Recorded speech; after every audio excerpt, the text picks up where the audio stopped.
Ok, para empezar con este capítulo, que es un capítulo también bastante interesante, vamos a iniciar primero viendo un caso, a ver si es que me ayudan un poquito con esto.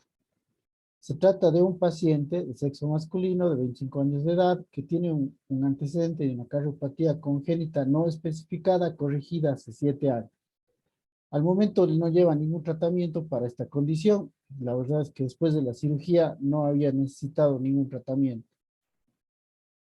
Refiere un cuadro de 3 semanas de evolución de rectorragia roja rutilante de moderada cantidad que se presenta de forma intermitente. Acude a gastroenterólogo quien tras realizar estudio endoscópico determina hemorroides sangrantes, da tratamiento tópico y sugiere cirugía.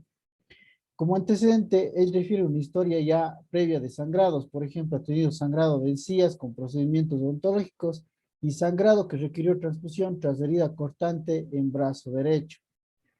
Él llega con una presión arterial de 90-60, un pulso de 106 latidos por minuto, 24 respiraciones, temperatura de 36.4, saturación de oxígeno de 94% y tiene palidez generalizada.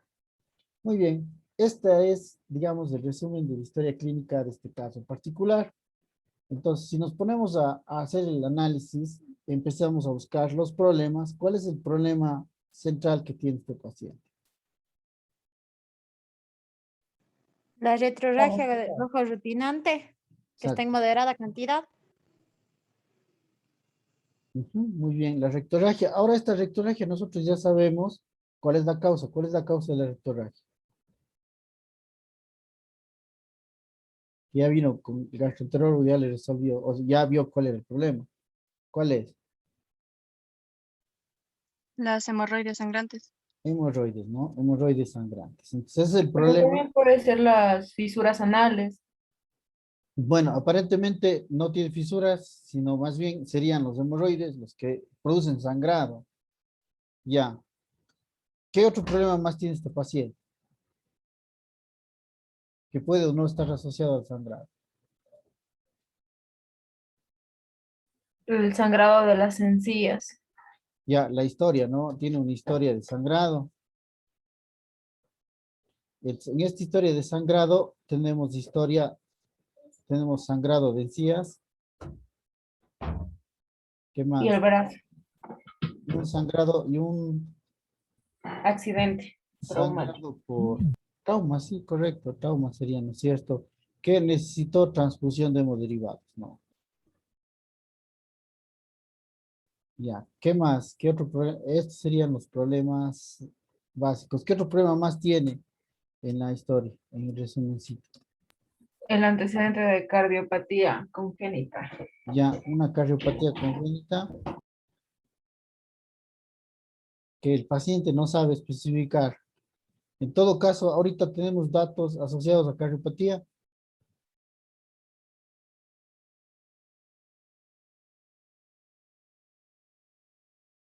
¿Qué dice?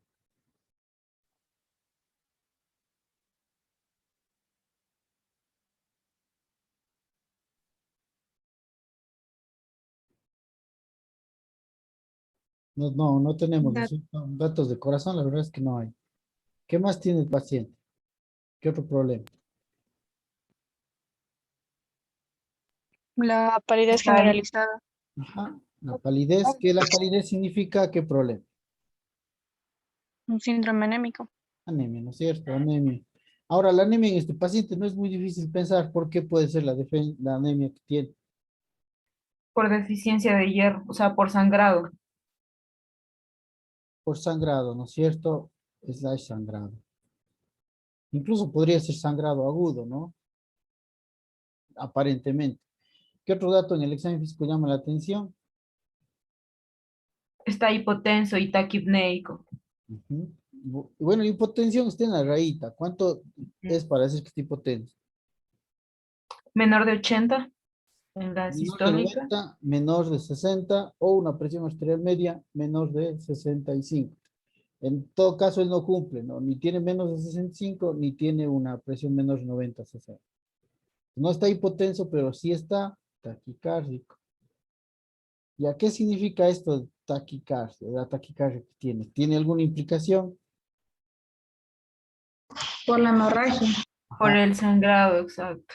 Esto denota que hay un sangrado que ya tiene una intensidad, grado, ¿qué grado? ¿Alguien sabe cómo se gradúa un sangrado? Son 4 grados, pero ¿cómo le clasifico al paciente en grado 1, grado 2, 3 o 4? ¿Alguien tiene idea?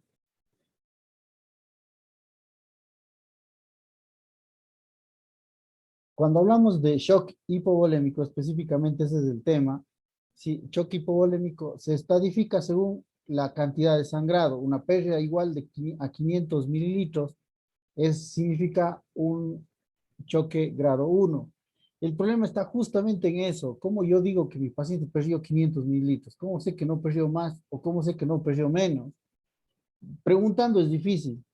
Ver y medir es complicado. Entonces, lo que se hace en relación es al volumen perdido y los signos vitales. De hecho, utilizamos los signos vitales para saber en qué grado está el paciente.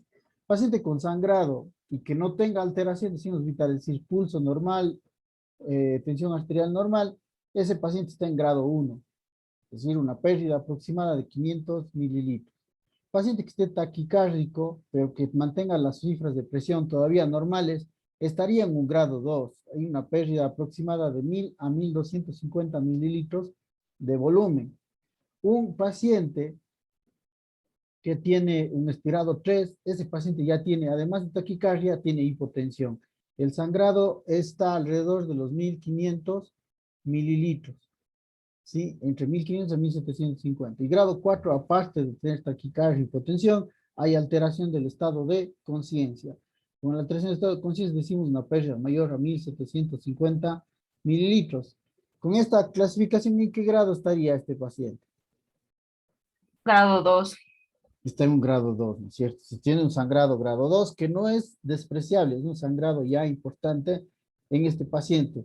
Ahora, no sé si ustedes han tenido oportunidad de ver pacientes con sangrado por hemorroides. Puede ser tan problemático como esto, llegar a ser taquicardia y todo lo demás y una anemia. No creo, doc. Como que no, ¿verdad? Hay una palabra para esto. Se llama el sangrado es desproporcionado. Ahora, historia de sangrado desproporcionado. Sí, hay sangrado de encías, comúnmente cuando se va a tratamientos odontológicos. ¿Es normal esto? No, a menos que haya sido una operación, Acción le de haya afectado limpieza, algún ¿no es diente. cierto? Pero ¿y si por irse por limpiezas o por algo de esto es común? No, ¿verdad? Entonces, nosotros a esto le decimos sangrado desproporcionado. Además, tiene un sangrado que dice que se produjo por una herida cortante en el brazo derecho y que requirió transfusión. Entonces, a menos que haya sido la herida, podría ser. Pero si fue una herida pequeña, también sería desproporcionado. ¿Están de acuerdo?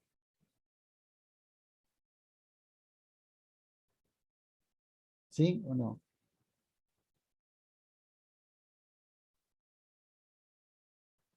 Entonces, el problema clave en este caso es el sangrado. Pregunta, ¿qué estudios necesitamos para abordar este problema? El sangrado.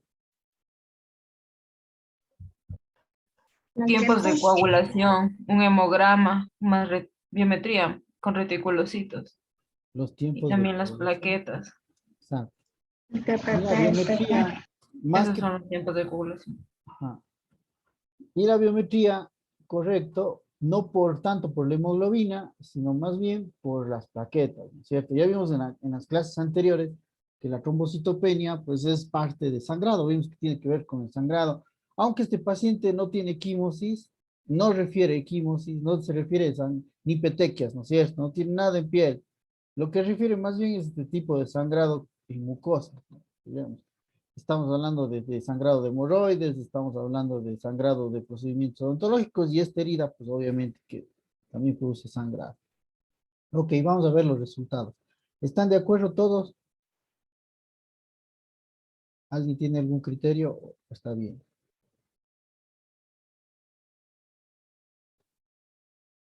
Entonces vamos a ver la biometría hemática. Aquí he puesto un resumencito de la biometría. ¿sí? Fíjense, tenemos por este lado está la serie blanca, 7.900 leucos con 55% de neutrófilos. Es normal, ¿verdad? 7.900 con 55 es normal. Plaquetas, 480.000. ¿Qué opinan ustedes? Está elevado. Están elevadas. Hay una trombocitosis, de hecho. No hay una trombocitopenia. Hemoglobina 9.2. ¿Qué opinan? Anemia leve, moderada, severa. Moderada. Anemia moderada. Con 36 de hematócrito y un volumen corpuscular de 72. ¿Qué significa? Normocítica. Microcítica. No, más bien microcítica. Mm, Ya, cabe la posibilidad de que el paciente ya esté sangrando algún tiempo y no sea reciente el sangrado, o sea, ya tenga sangrado mucho más de lo que dice aquí 3 semanas, ¿no? Es posible que sea mucho más de sangrado y que ya venía arrastrando este problema y pues sea el inconveniente. Yo le pregunté un poquito si tenía sangrado, me dijo que él utilizaba toallas femeninas para el sangrado desde antes, porque si no se manchaba. Imaginen al nivel que llega esto, ¿no? Bueno. Tiempos de coagulación están ahí. ¿Qué opinan ustedes? están prolongados. El ¿Seguro? TPT. TP está en 12, que es el 100% de protrombinemia, y el NR de 1 y TPT 29. ¿Qué El opinan? TPT. ¿Hasta cuándo es normal? No es 14. ¿No? El TP no es hasta 10, Doc. El TP, ¿no? Hasta 12. 25 TPT de segundos, ¿no? 25 a 35. Hay algunos que ponen hasta 40. Y el TP puede ir fácil hasta 13 segundos. ¿Qué pasó aquí? Tiempos de coagulación normales. ¿Y ahora? ¿Cuál es la explicación? Bueno. Dejamos ahí, continuamos luego con el caso. Estamos claros de lo que está pasando aquí, ¿verdad? Preguntas de aquí, dudas que tengan. Todo está claro. Entonces vamos a continuar. Vamos a ver lo que se llama síndrome purpúrico hemorrágico. Síndrome purpúrico hemorrágico es un síndrome muy especial que toma en consideración lo siguiente: sangrado. Síndrome purpúrico hemorrágico significa sangrado.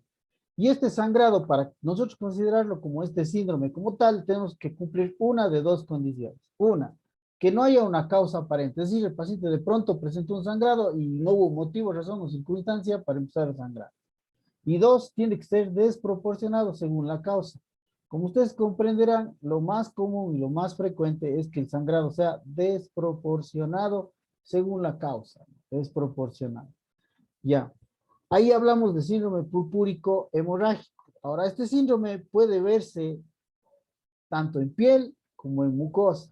Es decir, epistaxis, por ejemplo, es un buen ejemplo, el sangrado transvaginal, pero también las equimosis, las petequias entran dentro de este concepto, ¿no? Habíamos visto en la clase pasada trombocitopenia inmune primaria y vimos que los pacientes presentan equimosis de petequias. ¿Entran dentro de este síndrome? Pues sí. El síndrome puede ser entonces también con afectación de piel y mucosas. Básicamente, ¿cuáles son las causas que provocan el sangrado, estos sangrados desproporcionados o sangrados sin causa aparente? Nosotros le llamamos comúnmente, y habrán escuchado este término, diátesis hemorrágica. Estamos hablando de lo mismo.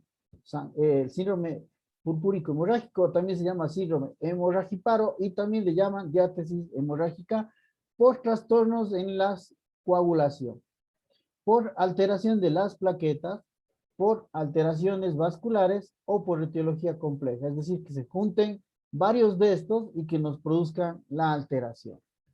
En el caso que estamos viendo, en el caso que mencionamos, no tenemos todavía un factor, ¿no es cierto? ¿Cuál podría ser?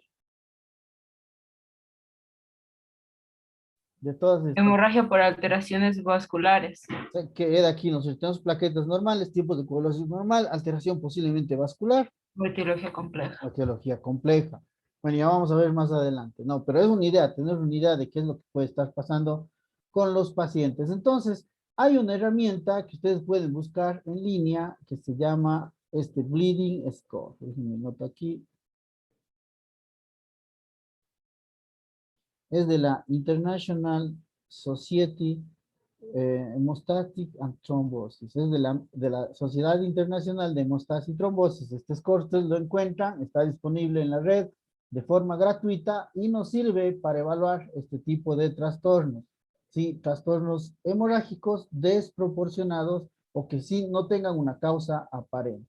Como ustedes pueden ver, son una serie de variables que tienen que cumplir algunas reglas para ponerle un puntaje. Vamos a ver algunos interesantes. Por ejemplo, el sangrado nasal. 0 puntos si es un sangrado trivial o es un sangrado menor de 5 minutos. Si dura más de 5 o incluso más de 10 minutos, sumamos un punto. El hecho que el paciente venga a consultar por epistaxis, ya le damos 2 puntos. Ya. Un momento, por favor. Un momentito.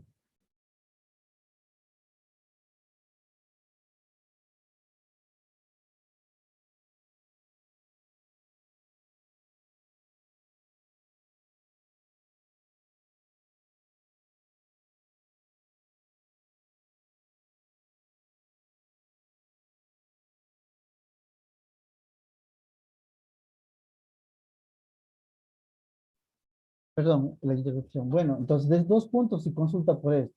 3 puntos si es que requirió medicamentos o cauterización para la epistaxis. Y 4 puntos si ha necesitado transfusión reciente. Miren, acá tenemos sangrado por cavidad oral, que prácticamente es similar, como ustedes pueden ver. El sangrado por procedimientos quirúrgicos cambia un poquito, como ustedes pueden ver ahí.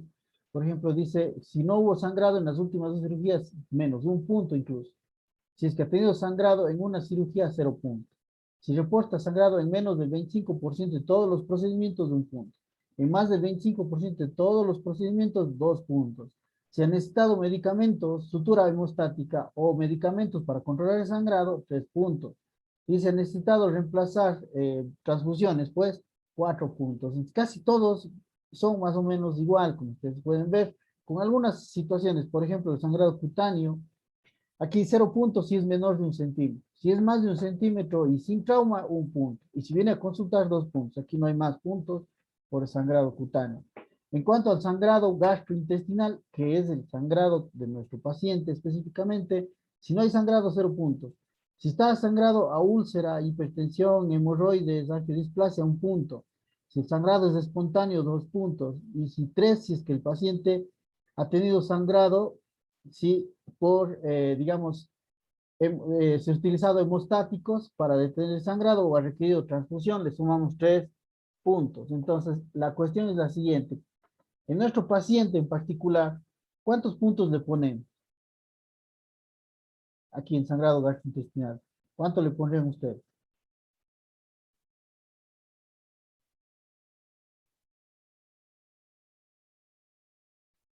Bueno, recordemos la historia, es un paciente, 3 semanas de sangrado por hemorroides según el gastroenterólogo.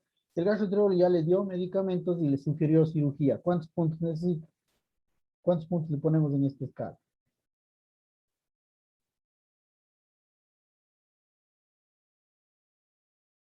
¿Qué dicen, muchachos? ¿Sí me están escuchando? Sí, no. ¿Cuántos puntos le pondría?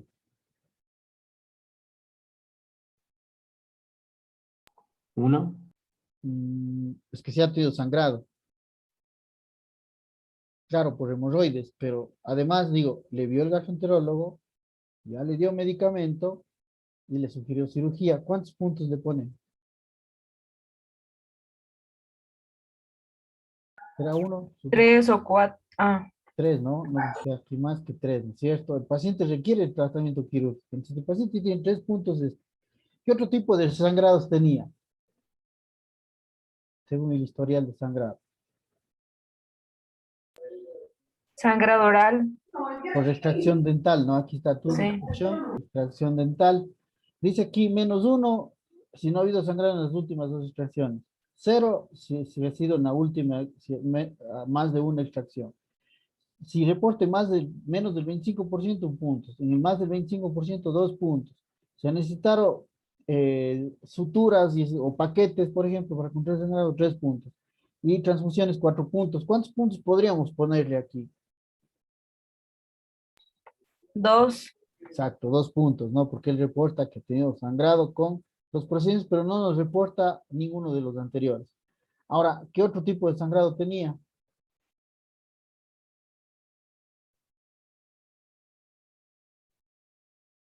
Sangrado, ¿por qué? ¿Por qué más había sangrado?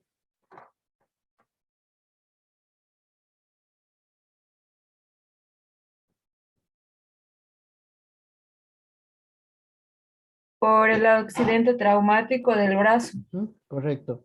Sangrado por heridas menores. Sí. Ahora, piensen un poquito, en el brazo, por más grande que sea, ¿se puede o no se puede evitar el sangrado? Sí, ¿No es cierto? Se ponen torniquetes, se sutura, cualquier cosa. Entonces aquí dice 0 puntos menos de 5 minutos. 5 minutos o más, le ponemos un punto. Si consulta por eso, 2 puntos. Si tiene sutura hemostática, 3 puntos. Si necesita transfusión, 4 puntos. ¿Cuántos puntos le ponemos a este paciente? 4, porque necesitaba transfusión. Bueno, Sí, necesitó. 4 puntos. Entonces es nuestro paciente. Entonces nuestro paciente suma 3 más 2, 5, más 4 suma 9 puntos en este bleeding score. Ahora, hablemos un poquito de este que es interesante. Menorragia significa el sangrado transvaginal. 0 puntos si no tiene sangrado. 1 si consulta por eso. 2 si utiliza medicamentos, ¿no es cierto? Píldoras o antifibrinolíticos, le ponemos 2 puntos. Si han estado curetaje o reposición de hierro, 3 puntos. Y si han estado transfusión, 4 puntos. Yo sé que no es el caso, pero es muy frecuente el sangrado menstrual. Entonces, para que tengamos en cuenta cuáles son en la escala, esto de aquí. Bueno, ¿cuál es el valor normal? Si ustedes me preguntan, este bleeding score, ¿cuántos puntos es considerado normal? En mujeres, el bleeding score tiene que ser menor de 6 puntos. Y en hombres, el bleeding score tiene que ser menor de 4 puntos. ¿Tanto qué opina?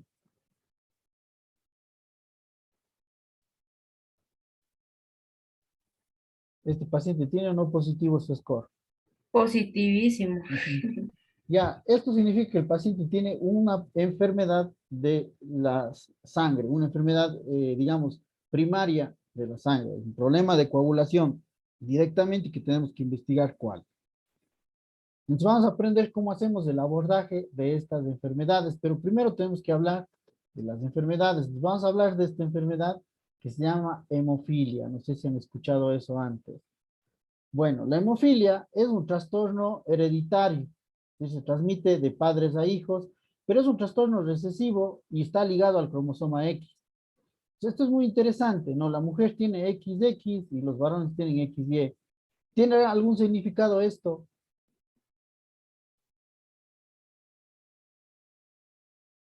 ¿Qué pasará con las mujeres que tienen este problema en este gen, el cromosoma X? ¿Qué pasará con los varones que tienen el problema en el único cromosoma X que tienen? ¿Qué piensan ustedes? ¿Pasará algo? ¿Habrá diferencias entre hombre y mujer?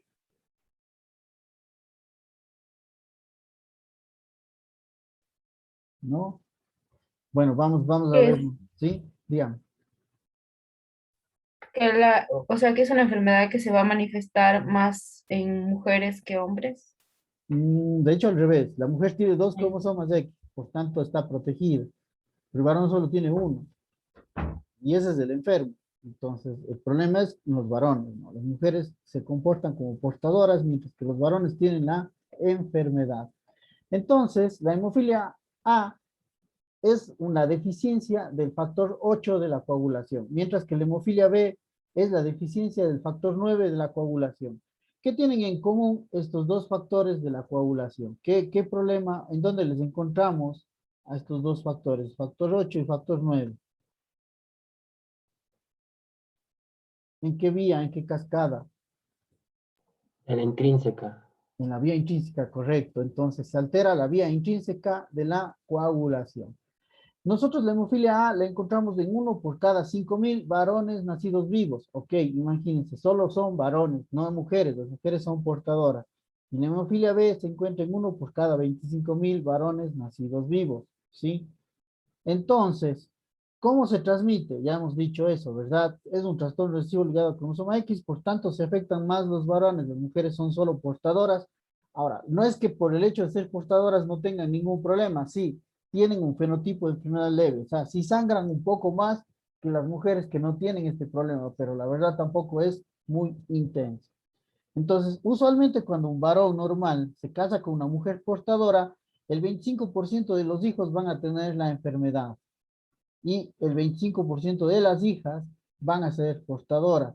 Cuando se casa un hombre enfermo con una mujer sana, todas las mujeres van a ser portadoras, mientras que los varones no van a tener la enfermedad, no se transmiten ellos, ¿no? ¿Ok? Y más o menos es el patrón de transmisión de la enfermedad. El gen de factor 8 es un gen grande, tiene 26 exones, 25 intrones, 186.000 pares de bases.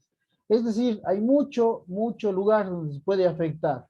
Se ha visto que se afectan las zonas distales del gen, por ejemplo, en esta parte el factor 8 está afectada, no se une bien al factor de von Willebrand, al factor 10, a la trombina, y tampoco pues se activa, se une al factor 9, porque están alterados los dominios A, como ustedes pueden ver en la imagen. Es decir, hay múltiples puntos en los cuales puede estar dañado el factor 8 por alteraciones en el gen. ¿Cuál es la alteración más común del cromosoma X?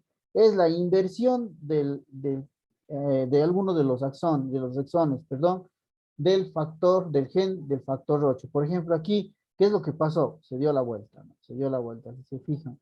Y esta es la más frecuente de todas las alteraciones. 40% de todos los pacientes con hemofilia A tienen este tipo de alteración. El gen de factor 9 es mucho más pequeño, apenas tiene 8 exones, 7 intrones, y básicamente las alteraciones son sustituciones de bases, cortes de lecciones o adiciones en el cromosoma. Ambos están en el brazo largo del cromosoma X. Ahí encontramos a estos genes del factor 8 y del factor 9. Entonces, ¿cuáles son las manifestaciones clínicas de la enfermedad? Quiero que pensemos un ratito. Recuerden el modelo celular de la coagulación. Tenemos tres fases: la fase de iniciación, la fase de amplificación y la fase de propagación. El factor 8 y factor 9 actúan ¿en cuál fase? ¿En la iniciación, en la de amplificación o en la de propagación? ¿En cuál de las tres? ¿Recuerdan ustedes?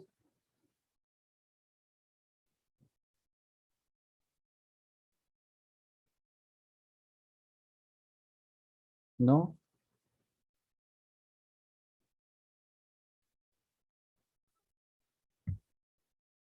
En la iniciación. No, de hecho la iniciación es la vía extrínseca de la coagulación. ¿Se acuerdan? Factor 7 que se une al factor tisular y entre los dos activan al factor 10. Entonces, propagación. Antes, en la amplificación. Justo después de que se activa el factor 10, el factor 10 se encarga de activar el factor 8 al factor 9 y amplifican la formación de trombina. Y la propagación es la trombina que activa el resto del sistema. ¿Sí? Entonces, ¿sí se forma coágulo? Sí se forma coágulo, porque la fase de iniciación es normal. El problema es la amplificación. Entonces, les pregunto, ¿estos pacientes sangrarán así de forma espontánea?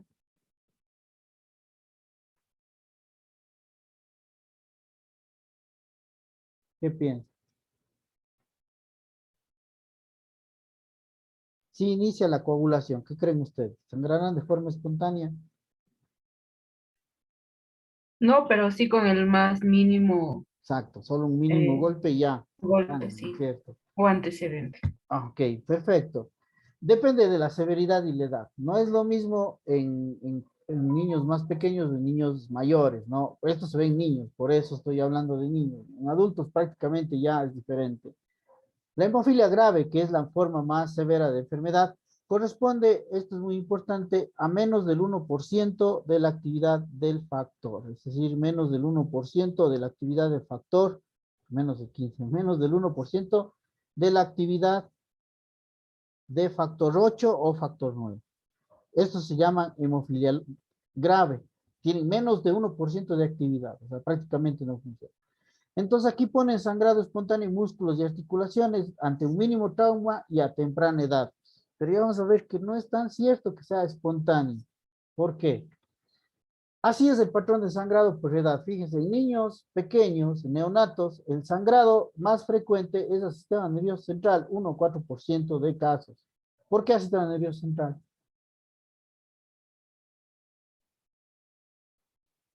¿Qué creen que sea el factor de riesgo para que los neonatos sangren en el sistema nervioso?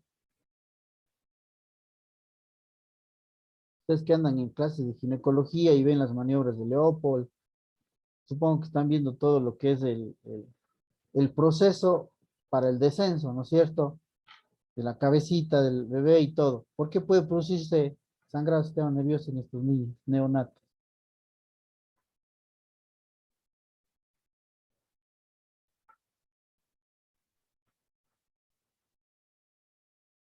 A ver, ¿cómo es el trabajo de parto del neonato?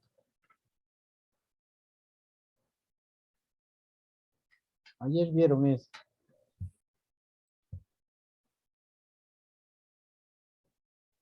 Que debe estar encajonado en la pelvis de la mujer para poder salir.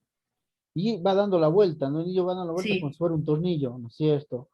No me acuerdo cómo se llaman los planos de estos planos, ya no me acuerdo cuál es el nombre, pero lo que están viendo ustedes es que el cráneo está presionado en el canal del parto, ¿no? Está el cráneo del bebé presionado, y esa es la causa por el cual sangra el sistema nervioso. No es que fue espontáneo, sino más bien se produjo el sangrado por el trabajo de parto. Si estamos hablando de cesárea, pues quitamos eso y el paciente posiblemente no sangre, ¿no? El niñito no sangre. Ahora, a los 6, 8 meses, la mitad de los niños van a sangrar a nivel de los músculos. La pregunta es, ¿por qué a los 6, 8 meses sangran al músculo? ¿Cuál será aquí el factor que hace que sea el sangrado a nivel de los músculos? ¿Qué hacen los niños a los 6, 8 meses? empiezan a gatear. Empiezan a gatear, ¿no es cierto? Miren, entonces el sangrado no es que es espontáneo, sino está desencadenado por microtraumas que producen el sangrado a nivel muscular. De hecho, antes de los 6 meses hay una brecha que no dice nada, ¿no? El neonato sangra el sistema nervioso, pero después sangra los músculos, pero recién cuando el niño empieza a gatear, es decir, mientras está en brazos, no pasa nada, no hay sangrado, el niño está bien. Cuando empieza a moverse, es el inconveniente, ¿no? Es empieza el sangrado. Por tanto, miren qué es lo que pasa después del año de edad, de 1 a 6 años, de 10 a 17 años, de 18 a 25 años. El sangrado de forma predominante en estos pacientes con hemofilia grave es intraarticular. ¿Por qué? Porque es intraarticular. Por la actividad que tienen, o sea, Por ya la juegan, actividad. saltan y todo, ¿no? Exactamente. ¿Cuáles son las articulaciones que son más afectadas? Pues son las articulaciones que más se usan, el tobillo, los codos y la rodilla. ¿Están de acuerdo que esas son las que más se utilizan, que son generalmente las más afectadas? Ahora, cuando se afectan, sí, cuando tenemos 3 episodios de sangrado en un periodo de 6 meses, a nosotros le llamamos a esa articulación articulación diana. Pongamos un ejemplo, rodilla derecha. El niñito sangró en la rodilla en enero. En febrero volvió a sangrar y para abril volvió a sangrar. En menos de 6 meses ya ha habido 3 sangrados de la misma rodilla derecha. Eso se llama articulación diana.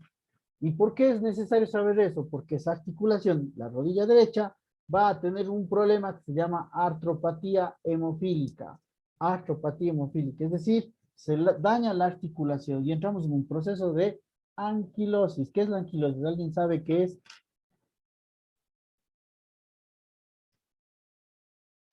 ¿Me han escuchado? Nada. La reducción del tamaño. No, anquilosis es la fusión. Se fusionan las articulaciones y el niño ya no puede moverse. El niño llega a la edad adulta, pero llega en silla de ruedas. Ok, ¿se murió por el sangrado? No. No es que no hagan sangrado severo, sí, sí hacen sangrado severo, pero muchas veces se logra controlar el sangrado, sí, dándole medicamentos, utilizando hemoderivados y todo esto se controla. Pero el niño termina haciendo tanto sangrado que produce lesión de las articulaciones, la artropatía hemofílica, y el niño termina en silla de ruedas. Entonces es una enfermedad discapacitante más que nada la hemofilia, muy, muy discapacitante. ¿Sí? Entonces, debemos tener en cuenta esto de la articulación diana, porque es la articulación que va a terminar lesionada si sigue sangrando. Ya con 3 episodios de sangrado durante 6 meses, ya hablamos de articulación diana. Ahora, hemofilia leve. ¿Cuál es la hemofilia leve? Cuando tenemos una actividad de factor de 5 a 40%, ¿no? Esa es hemofilia leve. Y la hemofilia moderada está obviamente, la actividad de factor para hemofilia moderada es de 1 a 5%.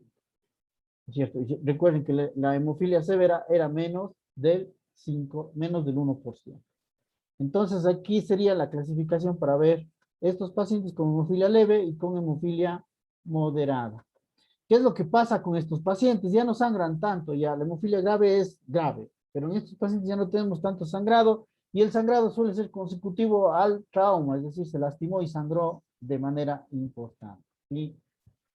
Ahora, la hemofilia moderada, hasta 25% puede tener un sangrado articular severo agregado. También, aunque es moderada, también puede tener un sangrado articular. Se comporta de manera diferente. Muy bien. ¿Preguntas hasta aquí? ¿Sí está claro? ¿De hemofilia? Sí. Sí, doctor. Verán, deficiencia factor 8, deficiencia factor 9, vía intrínseca de la coagulación, ¿sí? También la vía de la amplificación del modelo celular. Entonces, ¿cómo es el paciente que yo espero tener en la consulta en el cual yo voy a sospechar hemofilia? Primero, ¿es hombre o mujer? El paciente que yo sospecho, tengo que sospechar que es de hemofilia. Repito, ¿es hombre o mujer que llega a la consulta? Hombre, Es hombre. ¿Qué edad más o menos creen que tenga? el paciente que vimos en el caso clínico. No, más o menos, ¿qué edad creen que venga este niño Ah, tan grande? Ya les dije. Es niño, ¿no? mm, Es niño, niño. Generalmente vienen en edades, digamos, menores de 5 años. ¿Sí? ¿Y dónde es el sitio de sangrado? ¿Cuál es lo que se va a quejar la mamá? ¿Dónde es que está produciendo dolor y sangrado? puede ser en las rodillas, En las articulaciones, ¿no es cierto? En articulación. las articulaciones, sangrado articular. Ahora, les pregunto algo. Si le pido exámenes de laboratorio, ¿cuál examen me podría salir alterado? Recuerden, factor 8, factor 9. Las plaquetas, No, ¿por qué? ¿no? No. Tiempo de trombo. Tiempo parcial de tromboplastina activado, el TTP, ¿no? Entonces, este paciente va a tener el TTPA prolongado, con TP normal, ¿sí? Ahí tenemos que medir, cuando tengo ya este paciente, tengo que pedirle niveles de factor 8 y niveles de factor 9. Esto se pide por medios coagulométricos, así se hace el tiempo de coagulación para medir el factor 8 y factor 9. Lo interesante de esto es que el 70% de pacientes tienen historia familiar de hemofilia. Es decir, yo le puedo preguntar al enfermo, digo, ¿tienes parientes que han sangrado? Muchos van a responder, sí, mi tío, mi primo, un hermano, mi papá ha tenido sangrado. 70% tienen historia familiar, pero también significa que el 30% no tiene ningún antecedente, llega de nuevo, ¿no? O sea, nunca ha habido nadie, ni tíos, ni papás, nadie, es primera vez que sangra. Podemos sospecharlo, sí, recuerden, niño, sí, de sexo masculino, es un niño con el TTPA prolongado, ¿sí?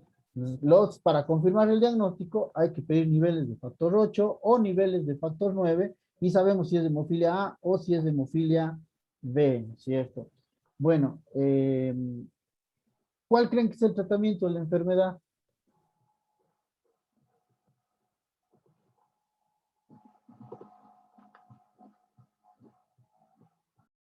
¿Alguna idea? Depende. Transfusiones sanguíneas. Sí, transfusiones, correcto. Realmente son transfusiones. Ya vamos a ver qué es. El tratamiento podemos dividirlo en dos grupos. Pacientes que son severos y los pacientes que son leves y moderados. Para pacientes leves y moderados podemos usar este medicamento, se llama desmopresina. ¿Saben qué es la desmopresina? Es un derivado de la somatostatina. Sí, es un derivado de la somatostatina. Y esta desmopresina lo que va a hacer es, literal, exprimir a la célula endotelial. Ahí está metido el factor 8, en las plaquetas también está metido el factor 8. ¿Qué es lo que hace la desmopresina? Exprimirle a la célula endotelial y con esto logramos incrementar los niveles de factor 8 o factor 9, 2 a 4 veces el valor normal. Miren, con esto yo consigo controlar el sangrado de los pacientes leves hasta en 82%. Inclusive para mujeres portadoras me ayuda a controlar el sangrado. La ventaja de la desmopresina que tengo yo, presentaciones vía oral, vía nasal, vía venosa, y la dosis es de 0.3 microgramos por kilo cada 12 horas. Sí, entonces es de fácil administración. Vía nasal sobre todo es de preferencia, fácil, rápido, la vía de administración de este tipo de fármacos.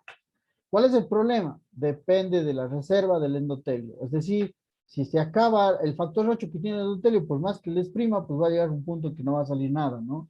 Es como exprimir una franela cuando estoy lavando el carro. Si está cargada de agua, pues va a salir bastante, pero si no tiene nada de agua, no sale nada, ¿no? Eso se llama taquifilaxia. Depleta todas las reservas endoteliales y por más que yo siga subiendo la dosis, no consigo el mismo efecto. Entonces, este medicamento se agota. Ese es lo malo. Se agota. Nos sirve al inicio, pero con el tiempo se agota. Recuerden, solo para leves y moderados podemos usar la desmopresina. Otro grupo de fármacos son los antifibrinolíticos. Su nombre lo dice, antifibrinolíticos. Inhiben la fibrinolisis evitando la activación del plasminógeno. Recuerden que estos pacientes sí forman coágulo, empieza con la fase de iniciación, y este coágulo chiquito que se forma, lo que tratamos de hacer es que no se destruya, y para esto inhibimos al plasminógeno. Inhibiendo al plasminógeno, entonces podemos utilizarle para sangrados de cavidad oral, para epistaxis, para metrorragias, son muy útiles. Ojo, aquí no está sangrado en la vía urinaria, ¿no? Eso es medio problemático, no está indicado para vía urinaria, porque se podría producir coágulos. El medicamento es el ácido tranexámico que damos nosotros a 25 miligramos por kilo cada 6, cada 8 horas. Un momento, por favor, muchachos.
Perdón, introducción. Nos decía, podemos usar ácido tranexámico que nos permite esto. Usamos cada 6 a 8 horas. ¿Sí? Hay otro medicamento, no lo conseguimos en el país, se llama ácido aminocaproico, pero vale la pena tenerlo en cuenta en estos casos. Y bueno, ¿qué hacemos con los pacientes con enfermedad severa? Perdón, otra vez. Sí,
Perdón, interrupción, muchachos.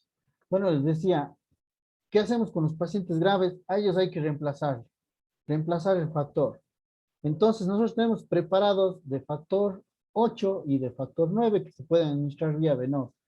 Viene el paciente con sangrado y le damos el factor que necesita. También tenemos una modalidad que se basa en esto del reemplazo que se llama profilaxis. El objetivo de la profilaxis es evitar el sangrado para que no haya destrucción articular. En este dibujo van a entender mejor lo que les digo. Por ejemplo, fíjense, ¿qué es lo que pasa cuando el paciente sangra? Viene, le damos el factor, se resuelve y se va a su casa. Viene otra vez con sangrado, le damos el factor y se va a su casa. Y así se mantiene por cada episodio. Se llama tratamiento episódico, es decir, sangrado igual a factor, sangrado igual a factor. Entonces, ¿qué estamos haciendo aquí? Esperando que sangre. Digo, no es la mejor opción, pero es una modalidad de tratamiento. Existen otras modalidades, como ustedes pueden ver, profilaxis a corto plazo, profilaxis terciaria, secundaria y primaria. ¿Qué es lo que tiene que ver esto? Estamos tratando de evitar el daño articular. Entonces, la profilaxis primaria se da incluso antes de que se produzca la segunda hemorragia. Es decir, si el niño presentó un sangrado, ya no esperamos el segundo. ¿Qué hacemos? Empezamos a darle factor, le damos 2, 3 veces por semana, factor 8, para evitar que el niño sangre una segunda vez. Y esto, pues como ustedes pueden ver, se va en el tiempo. Nos va a recibir todas las semanas su factor, su cantidad de factor para evitar el daño articular. De esa manera el niño no hace problemas de articular y el niño sale mejor a su casa. Entonces, esa es una opción valedera en estos casos. Ahora, lo inconveniente de esta profilaxis primaria es eso justamente, que el paciente recibe solamente una dosis, o sea, muy temprana, vía venosa. Imagínense el trauma de los niños, picarse 2 o 3 veces por semana para ponerse el medicamento. No hay opción de ponerle en otra vía que no sea vía venosa. Es quizá el problema. Y otro es el costo, ¿no? El costo del medicamento es bastante alto y utilizarlo de esta forma también representa una carga para cualquier sistema de salud, ¿no? Entonces, se inventaron la profilaxis secundaria. Es decir, ya el paciente ya sangró 2 veces, ¿sí? Y aquí iniciamos ya luego del segundo episodio de sangrado. Aquí en este caso, como ustedes pueden ver, el niño ya es más grande. La ventaja es que el niño puede desarrollar y crecerse sin mayores problemas hasta que necesita la profilaxis. Por lo menos está en una edad mayor para poder entender por qué se le está pinchando.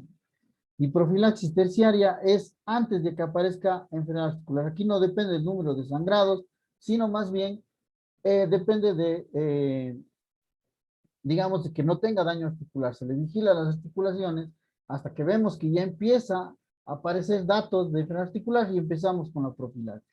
Estos pacientes usualmente ya son más grandes, como ustedes pueden ver, y es mucho más sencillo manejar con ellos el medicamento, pero pues, y también usamos menos factor, ¿no? Pero pues ya tiene implícito que ya hay enfermedad articular, o sea, ya tienen problema articular estos pacientes.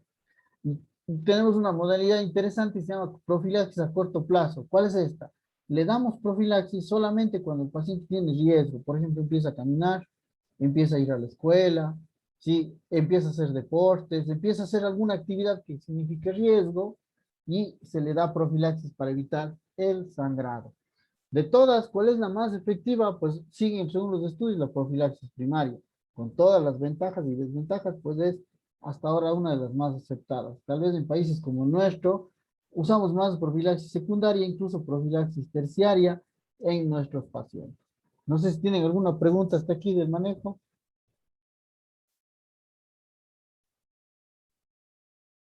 ¿Está claro?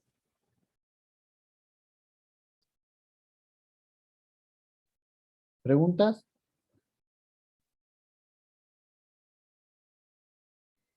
Doctor, tengo una pregunta respecto al trabajo autónomo. Ya, bueno, solo déjenme terminar esto y les respondo eso, ¿ya? Ya, doctor. En el caso clínico que estábamos viendo, ¿ustedes creen que sea hemofilia?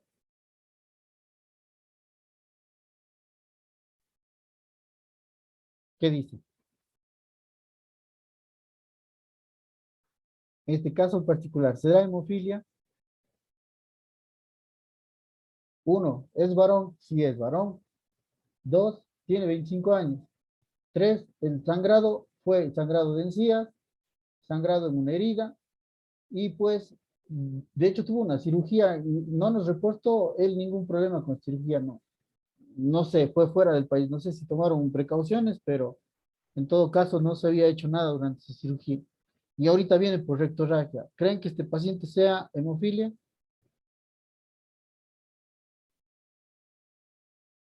Con los tiempos de coagulación normales y todo lo demás. ¿Qué opinan?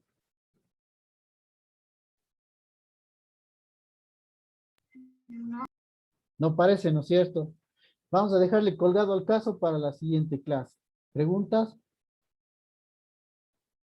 No. Listo. Entonces, dígame, ¿qué pregunta tenía del trabajo autónomo? Doctor, respecto al trabajo autónomo, habría que buscar un caso clínico de cada enfermedad y ahí también dice un resumen. Hacemos el resumen